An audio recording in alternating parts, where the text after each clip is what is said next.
বন্ধুরা, আজকের এই ভিডিওতে আমরা মার্ভেল সিক্রেট এম্পায়ার কমিকের চতুর্থ পার্টটিকে এক্সপ্লেন করতে চলেছি। এই ভিডিওটি হলো এই সিরিজের চতুর্থ পার্ট। এমনকি আমরা এই কমিকের আগের তিনটি পার্টকেও ইউটিউবের মধ্যে পাবলিশ করে রেখেছি। এই জন্যই আপনারা যদি ওই সমস্ত ভিডিওগুলোকে না দেখে থাকেন তাহলে আপনারা সব থেকে প্রথমে ওই তিনটি ভিডিওকে দেখে নিন, যার ফলে আপনারা এই কমিকের স্টোরিকে ভালোভাবে বুঝে যেতে পারবেন। চলুন বন্ধুরা, এবার এই ভিডিওটির কাহিনীকে শুরু করা যাক। আগের এপিসোডের মধ্যে আমরা দেখতে পেয়েছিলাম ক্যাপ্টেন আমেরিকা হাইড্রার সাথে এসে পুরো ইউএসএ দেশকে কন্ট্রোল করতে শুরু করে। এমনকি যারা হাইড্রার বিরুদ্ধে চলে যেত সে হয় তাদেরকে হাইড্রার রাস্তা থেকে তাদেরকে সরিয়ে দিত, অথবা সে তাদেরকে পুরোপুরি ভাবে মেরে দিত।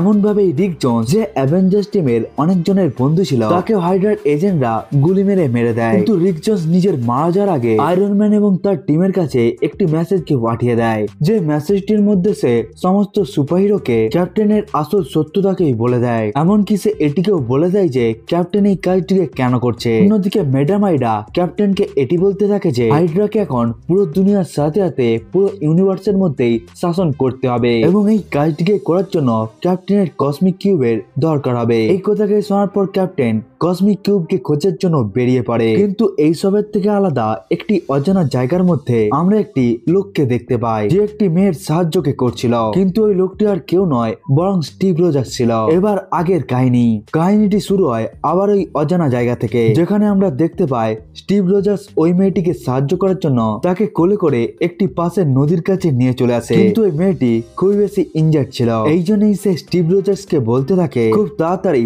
তার মৃত্যু হতে চলেছে। কিন্তু সে স্টিভ রজার্সকে জিজ্ঞাসা করে তার নাম কি, এমনকি তার ঘরই বা কোথায় রয়েছে। কিন্তু স্টিভ রজার্স তাকে জবাব দিতে থাকে তার কোনো কিছুই মনে নেই। এমনকি সে এটিকেও জানে না যে সে কোন জায়গার মধ্যে রয়েছে, এমনকি সে এটিকেও জানে না সে কোন কাজকে করে। কিন্তু এই মেয়েটি স্টিভ রজার্সকে বলতে থাকে সে অবশ্যই তার সমস্ত ঘটনাগুলোকে জানতে পেরে যাবে, এমনকি সে তার ঘর পর্যন্ত পৌঁছেই যাবে। এই কথাটিকেই বলার পর ওই মেয়েটির মৃত্যু হয়ে যায়। এরপরে স্টিভ রজার্স ওই জঙ্গলের আগের দিকে যেতে শুরু করে, কিন্তু সে কিছুটা আগে যাওয়ার পরেই তার মাথার উপর কেউ অ্যাটাক করে দেয়, যার ফলে স্টিভ রজার্স ওখানে নিচে পড়ে যায়। এবং যখন সে পিছনের দিকে তাকায় তখনই সে নিজের সামনে রেড স্কালকে দেখতে পেয়ে যায়, যে স্টিভ রজার্স এর মাথার উপর লাঠি দিয়ে আঘাত করেছিল। এরপরে স্টিভ রজার্স ওই জায়গার মধ্যেই অজ্ঞান হয়ে যায়, এবং যখন তার জ্ঞান ফেরত চলে আসে তখন সে দেখতে পায় রেড স্কাল তাকে উল্টোই ঝুলিয়ে দিয়েছে, এমনকি রেড স্কাল তার সামনেই দাঁড়িয়েছিল। সে এখানে রেড স্কালকে জিজ্ঞাসা করতে থাকে সে আসলে কে এবং তারা দুজনে এই জায়গার মধ্যে কি করছে। স্টিভ রজার্স রেড স্কালের সম্বন্ধে কিছুকেই জানতো না, কিন্তু রেড স্কাল স্টিভ রজার্স এবং নিজের সম্বন্ধে সবকিছুকেই জানতো। এই জন্যই সে স্টিভ রজার্সকে বলতে থাকে তারা দুজনে যেই জায়গার মধ্যে রয়েছে সেই জায়গাটির নাম হলো ভ্যানিসিং পয়েন্ট। কিন্তু এই লোকেশনটি পৃথিবীর মধ্যে কোন জায়গার মধ্যে রয়েছে সেটিকে রেড স্কালও জানে না। কিন্তু এই কথাকে শোনার পর স্টিভ রজার্স বলতে থাকে আমার কোনো কিছুই মনে নেই, এমনকি তুমি কে সেটিকেও আমি জানি না। কিন্তু এই কথাকে শোনার পর রেড স্কাল দাঁড়িয়ে পড়ে এবং সে সামনে চলতে থাকা একটি লাঠিকেই বাইরে বার করে নেয়। এমনকি সে স্টিভ রজার্স এর দিকে যেতে যেতে তাকে বলতে থাকে তোমার কিছুই মনে নেই, দাঁড়াও আমি তোমাকে মনে করাচ্ছি। এই কথাকে বলার পর রেড স্কাল ওই জ্বলন্ত লাঠিটিকে ব্যবহার করে স্টিভ রজার্সকে মারতে শুরু করে। অন্যদিকে আমরা একটি বড় পাহাড়কে দেখতে পাই, যে পাহাড়ের নিচে একটি বাংকার ছিল, এবং এই বাংকারটিকে আয়রন ম্যান বানিয়েছিল, যাতে কোনো যদি খারাপ সিচুয়েশন এসে যায়, যেমন সিচুয়েশন এখন এসে গিয়েছে,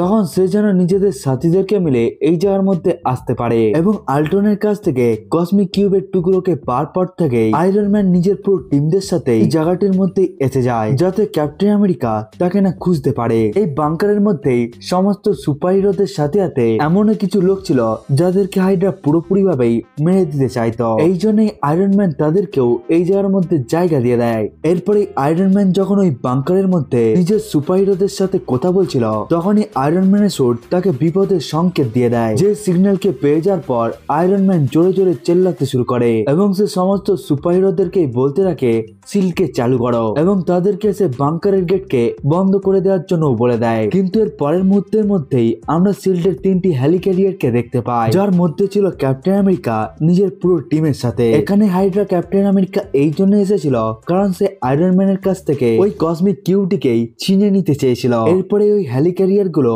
বাংকারের উপর অ্যাটাক করতে শুরু করে, কিন্তু আয়রন ম্যানের বানানো বাংকার এতটাই মজবুত ছিল যে যার ফলে ওই সমস্ত ব্লাস্টের তাদের বাংকারের উপর কোন রকম প্রভাব পড়েনি। এদিকে বাংকারের মধ্যে সমস্ত সুপারহিরোরাই একটি জায়গার মধ্যে এসে যায়। ওখানেই আয়রন ম্যান সবাইকে বলতে থাকে এটি কখন কখনোই হতে পারে না। ক্যাপ্টেনের কাছে এই বাংকারের সম্বন্ধে কোন রকম খবর ছিল না, তাকে অবশ্যই এই বাংকারের সম্বন্ধে কেউ বলেছে এবং আমি খুব ভালোভাবেই জানি যে ক্যাপ্টেনকে আমাদের মধ্যেই কেউ খবরকে পাঠিয়েছে, সে আসলে আমাদের মধ্যেই রয়েছে। আয়রন ম্যানের এই কথাকে শোনার পর সমস্ত সুপার হিরোরা মিলে 2 থেকে 3টি সুপার হিরোর উপর সন্দেহ করতে শুরু করে। তাদেরই মধ্যে মকিংবার্ড এবং কুইকসিলভার একে অপরের উপরেই সন্দেহ করতে থাকে। তারা একে অপরকে বলতে থাকে ক্যাপ্টেনকে কে খবর দিয়েছে, কিন্তু তাদের কথাগুলোকে শোনার পর স্কটল্যান্ড অর্থাৎ অ্যান্টম্যান হাঁটুর মধ্যে বসে পড়ে। এরপরে সে সবার সামনেই কাঁদতে শুরু করে দেয়। এরপরে কুইকসিলভার যখন তাকে এই সম্বন্ধে জিজ্ঞাসা করে সে কেন এই জায়গার মধ্যে কাঁদছে, তখন সে আয়রন ম্যানকে বলতে থাকে ক্যাপ্টেনকে খবর দেওয়ার লোকটি আর কেউ নয় বরং সে নিজে, কিন্তু সেই কাজটিকে বাধ্য হয়ে করেছে কারণ ক্যাপ্টেন কিছু সময় আগেই তার সাথে কন্ট্যাক্ট করেছিল এবং সে তাকে বলে দেয় যে তার মেয়ে তার কবজার মধ্যে রয়েছে এবং সে যদি নিজের মেয়েকে বেঁচে থাকতে দেখতে চায় তাহলে তাকে আয়রন ম্যানের লোকেশনের সম্বন্ধে তাকে বলতে হবে এবং এই জন্যই সে এই কাজটিকে করে। আমি নিজের মেয়ের জীবনকে বাঁচাতে চেয়েছিলাম। বাংকারের বাইরে ক্যাপ্টেন যখন এটিকে দেখতে পায় তাদের এতগুলো অ্যাটাক করার পরেও বাংকারের কিছুই হয়নি, তখন সে হাল্ককে সামনে আসার জন্য বলে দেয়। ক্যাপ্টেনের অর্ডারকে শোনা মাত্রই হাল্ক সামনে এসে গিয়ে আয়রন ম্যানের বানানো ওই বাংকারকে ধ্বংস করে দেয়। এমনকি সে ওই বাংকারের মধ্যে এসে গিয়ে সমস্ত সুপার হিরোদেরকে একটি জায়গা থেকে অন্য একটি জায়গার মধ্যে ছুটতে শুরু করে। কিন্তু এই জিনিসটিকে হকাই দেখার পর সে তো পুরোপুরি ভাবে অবাক হয়ে যায়, কারণ তার তো খুব ভালোভাবে মনে ছিল সিভিল ওয়ার 2 এর ইভেন্টের সময় সে নিজের হাতের সাহায্যেই ব্রুস ব্যানারকে মেরে দিয়েছিল এবং যদি ব্রুস ব্যানার মারা যায় তাহলে কে হলো এই নতুন হাল্ক। এই কথাকে যদি আপনারাও চিন্তা করে থাকেন তাহলে আমি আপনাদেরকে বলে দিই যে এগুলো সেই ক্যারেক্টার যাকে মারা একটি ইম্পসিবল কাজ। এমনকি সে কমিকের মধ্যে অনেকবারই মারা যাওয়ার পর আবার জীবন্ত হয়েছিল। যেহেতু এখানে হকাই ব্রুস ব্যানারকে নিজের মৃত্যুর জন্য দায়ী মনে করতে থাকে, এই জন্য সে নিজের হাঁটুর উপরেই বসে পড়ে। এমনকি সে হাল্কের আসার জন্য অপেক্ষা করতেও শুরু করে যাতে হাল্ক তার সামনে এসে গিয়ে তাকে মেরে দেয়, যাতে তার মাথার বোঝো হালকা হয়ে যেতে পারে। এরপরে হাল্ক হকাইয়ের দিকে আসতে শুরু করে দেয়, কিন্তু সে হকাইয়ের উপর অ্যাটাক করার আগে তার উপরে দা থিং অ্যাটাক করে দেয়। এমনকি সে তাকে নিয়ে দূরে চলে যায়। যেহেতু হাল্ক দা থিং এর থেকে খুবই বেশি পাওয়ারফুল, এই জন্য হাল্ক নিজের 2 থেকে 3টি ঘুষিকে ব্যবহার করে দা থিং কে চিৎ করিয়ে দেয়। কিন্তু এই সুযোগকে কাজে লাগিয়ে মকিংবার্ড হকাইয়ের কাছে এসে যায়, যে হকাইকে এখান থেকে তুলে নিয়ে অনেকটাই দূরে চলে যায়, যেখানে সে হকাইকে বোঝাতে থাকে তুমি তো হলে একটি সুপার হিরো, এই জন্য এখানে তোমাকে সাহসের কাজকে দেখাতে হবে, কোন রকম কায়রতার কাজকে নয়। আমাদের উপর এখন অ্যাটাক হয়েছে, কিন্তু যেহেতু আমরা হলাম সুপার হিরো এই জন্য আমাদেরকে সমস্ত বাচ্চাদেরকেই বাঁচাতে হবে, এই জন্যই তুমি নিজের জন্য নয় বরং এই সমস্ত লোকদের জন্যই তুমি নিজের তীর ধনুককে তুলে নাও। মকিংবার্ডের এই সমস্ত কথাগুলোকে শোনার পর হকাইয়ের মধ্যে পুরোপুরি ভাবেই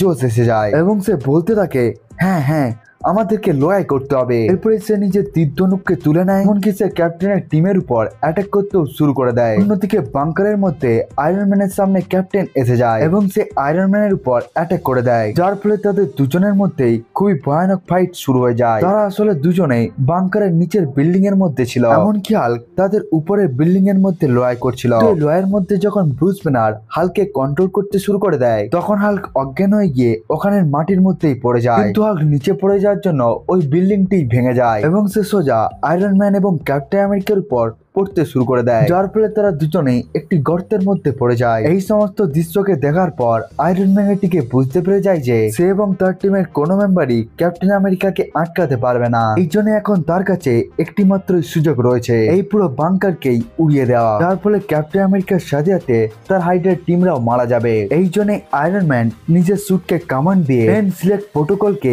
অ্যাক্টিভেট করে দেয়, যার ফলে ওখানে জোরে জোরে কাউন্টডাউন শুরু হয়ে যায়। ক্যাপ্টেন এই সমস্ত জিনিসগুলোকে ইগনোর করে আয়রন ম্যানের উপর ধীরে ধীরে অ্যাটাক করতে থাকে, কিন্তু এই বাংকারের বাইরে ম্যাডাম আইডা বড় বড় মিসাইলকে দেখতে পায় যেগুলো সোজা বাংকার গুলোকে ডিস্ট্রয় করার জন্য আসছিল। এই জন্য ম্যাডাম আইডা এখানে নিজের পাওয়ারকে ব্যবহার করে এবং সে বাংকারের মধ্যে পৌঁছে গিয়ে ক্যাপ্টেনকে ওই জায়গা থেকেই অদৃশ্য করে দেয়, তার ফলে ক্যাপ্টেন তো ওই জায়গা থেকে টেলিপোর্ট হয়ে চলে যায়, কিন্তু ম্যাডাম আইডা ওই জায়গার মধ্যেই থেকে যায়। এই বাংকারটি ওখানে ব্লাস্ট হয়ে যায়, কিন্তু খুশির কথা ছিল এই যে হকাই, কুইকসিলভার এবং মকিংবার্ডের মতো সুপার হাইডো কিছু সময় আগেই বাংকার থেকে সমস্ত সুপার হিরো গুলোকে বাইরে বার করে দিয়েছিল। এই জন্য ওই বাংকারের ব্লাস্টের জন্য এখানে ম্যাডাম হাইড্রা এবং আয়রন ম্যানই মারা যায়। যেহেতু ওখানে আয়রন ম্যান নিজের এআই এর ফর্মে ছিল, এই জন্যই টেকনিক্যালি এখনো পর্যন্ত আয়রন ম্যান বেঁচে রয়েছে। এখানে শুধুমাত্র মৃত্যু হয়েছে ম্যাডাম হাইড্রা। ক্যাপ্টেন আমেরিকা বাংকারের বাইরে বসে ওই বাংকারকে পুরোপুরি ভাবে ধ্বংস হতে দেখতে পায়। এমনকি সে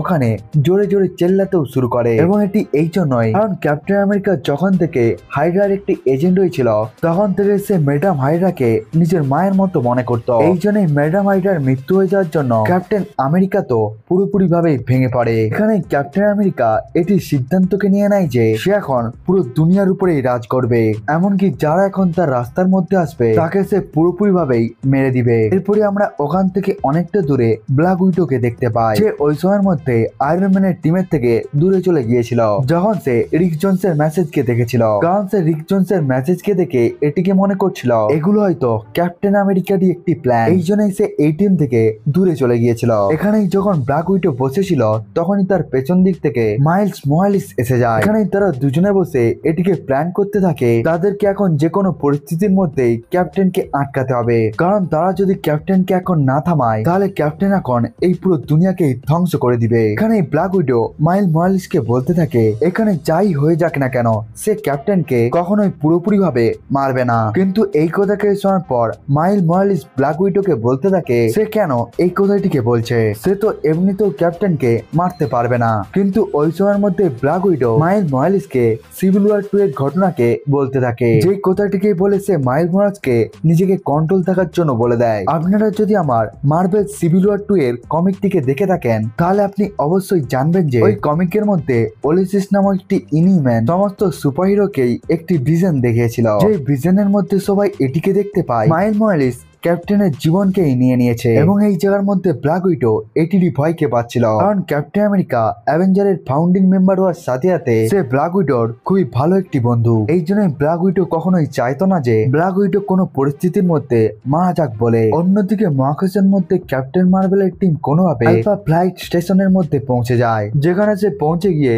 সে নিজের ইনজার্ড সাথীদের চিকিৎসা করাতে থাকে। এখানে ক্যাপ্টেন মার্ভেল নিজের একটি সুপারহিরোর কাছে পৌঁছে যায় যার নাম ছিল কাসার। কাসার আসলে এমন একটি সুপারহিরো ছিল যার কাছে এমন পাওয়ার রয়েছে যে পৃথিবীর মধ্যে থাকা সমস্ত সিক্রেট লেয়ার গুলোকেই ভেঙে দিতে পারে। কিন্তু যেহেতু চিতরি আর্মির সাথে লড়াই করতে করতে কাসার খুবই ইনজার্ড হয়ে গিয়েছিল, এই জন্য সে এই মুহূর্তের মধ্যে কোমার মধ্যে চলে গিয়েছে এবং এখনই তার চিকিৎসাও করা হচ্ছে। এখানে ক্যাপ্টেন মার্ভেল তার ঠিক হয়ে যাওয়ার জন্য তার অপেক্ষা করতে থাকে। এরপরে আমরা আবার ব্ল্যাক উইডো এবং মাইল মোরালেসকে দেখতে পাই যারা একটি গাড়ির মধ্যে ছিল। এখানে ব্ল্যাক উইডো কিছু কাজের জন্য মাইল মোরালেসকে পিছনে পাঠিয়ে দেয়, কিন্তু যখনই মাইল মোরালেস গাড়ির পেছনে চলে যায় তখনই সে তাকে ওই জায়গার মধ্যে বন্দি করে নেয়। ব্ল্যাক উইডো এই জায়গার মধ্যে এই কাজটিকে এই জন্যই করে কারণ যে কোনো পরিস্থিতির মধ্যেই ওলিসিস তাদেরকে যে ভিশনটিকে দেখিয়েছিল সেটি যাতে সত্য না প্রমাণ হয়। ব্ল্যাক উইডো মাইল মোরালেসকে বন্দি করে নেওয়ার পর সে সোজা হোয়াইট হাউসের মধ্যে পৌঁছে যায় ক্যাপ্টেনের সাথে দেখা করার জন্য।